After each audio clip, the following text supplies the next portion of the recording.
আমি একটি রবীন্দ্রনাথ ঠাকুরের কবিতা আবৃত্তি করে শোনাচ্ছি। পুতুল ভাঙা। ৭-৮টে ২৭ আমি বলেছিলাম বলে গুরুমশাই আমার পরে উঠল রেগে চলে। মা গো, তুমি ৫ পয়সায় এবার রথের দিনে সেই যে রঙিন পুতুলখানি আপনি দিলে কিনে। খাতার নিচে ছিল ঢাকা, দেখালে এক ছেলে। গুরুমশাই রেগে মেগে ভেঙে দিলেন ফেলে।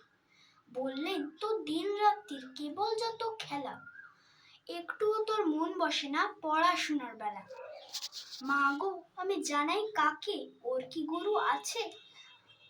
আমি যদি নালিশ করি এক্ষুনি তার কাছে। কোন রকম খেলার পুতুল নেই কি মা ওর ঘরে?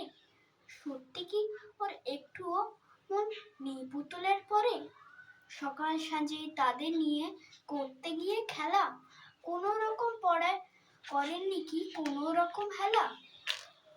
ওর যদি সেই পুতুল নিয়ে ভাঙেন কেহ রাগে, বল দেখি মা ওর মনেটা কেমন তোর লাগে?